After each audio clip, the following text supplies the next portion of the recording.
ध्येयं सदा परिभवग्नमभीष्टदोहं तीर्थास्पदं शिवविरिञ्चिनुतं शरण्यं भृत्यार्तिहं प्रणतपालभवाब्धिपूतं वन्दे महापुरुष ते चरणारविंदम। आइए, भागवत भक्ति रस चैनल में आपका स्वागत है। भगवान श्री राधा कृष्ण के पावन कृपा से आप लोग सुन रहे हैं भागवत भक्ति रस चैनल के माध्यम से, जो कि नवीन विद्यार्थियों के लिए यह चैनल बना हुआ है। जो भागवत की शिक्षा को ग्रहण करना चाहते हैं, भागवत कथाकार बनना चाहते हैं, भागवत के रहस्य को समझना चाहते हैं, उनके लिए यह चैनल का विधान किया गया है।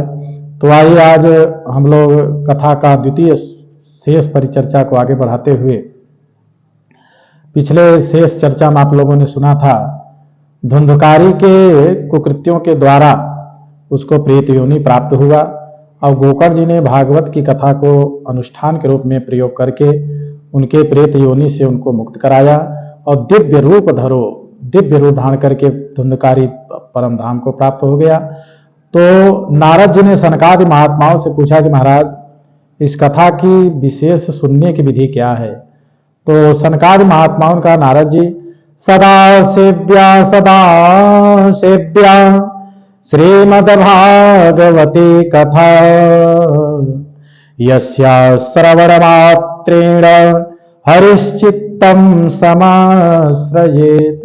कहा कि आप जैसे विरक्त महात्माओं के लिए तो श्रीमद् भागवती कथा सदा सेव्या, माने हमेशा ही आप सेवन करिए, आप जैसे विरक्त महात्मा लोग, क्योंकि कथा मात्रेक जीवन, जैसे हम लोगों का जीवन ही कथा के लिए हुआ है, इसलिए आप जैसे विरक्त महात्माओं को चाहिए कि निरंतर कथाओं का श्रवण करते रहना चाहिए। और विशेष अगर आप पूछते हैं तो विधि यह है कि दैवज्ञम तु समाहूय मुहूर्तम पृच्छयत नतः। कहा कि बढ़िया दैवज्ञ माने होते हैं ज्योतिषी, ज्योतिष की जो विद्या का अध्ययन किए हैं, ऐसे दैवज्ञों को बुला करके या उनके यहाँ जा करके उनको दक्षिणा आदि दे करके परितोषित करके तब जो है भागवत के विषय में पूछे कि महाराज जी, हम भागवत के अनुष्ठान कराना चाहते हैं, उसकी विधि क्या है और उसके लिए मुहूर्त क्या है। तो ज्योतिषियों के द्वारा दिव्य मुहूर्त को निकलवा करके तब भागवत का अनुष्ठान जो है प्रारंभ करना चाहिए, जिसमें कि विशेष करके भागवतकार ने उसमें दिया है कि आश्विन और जव, आश्विन महीना माने कुवार का, और उर्ज माने होता है कार्तिक का महीना, मार्गशीर्ष माघ श्रावण ज्येष्ठ वैशाख आदि जो है कथा के लिए उत्तम कहे गए हैं। ऐसे महीनों में और पवित्र तिथियों में श्रीमद् भागवत कथा का अनुष्ठान करना चाहिए।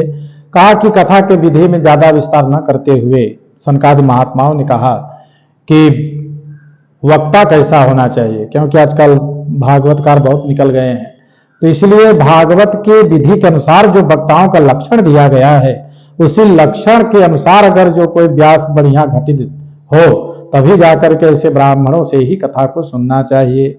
सनकादि महात्माओं ने कहा कि वक्ता का लक्षण क्या है, तो वर्णन किया है भागवतकार ने कि विरक्तो वैष्णवो विप्रो वेद शास्त्र विशुद्धिकृत दृष्टांत कुशलो धीर वक्ता कार्योति निष्प्रिय। कहा कि विरक्त हो, विरक्त माने सन्यासी नहीं, विरक्त माने जो विषय रूपी इंद्रियों के विषय से जो विरक्त हो वही वास्तव में विरक्त है।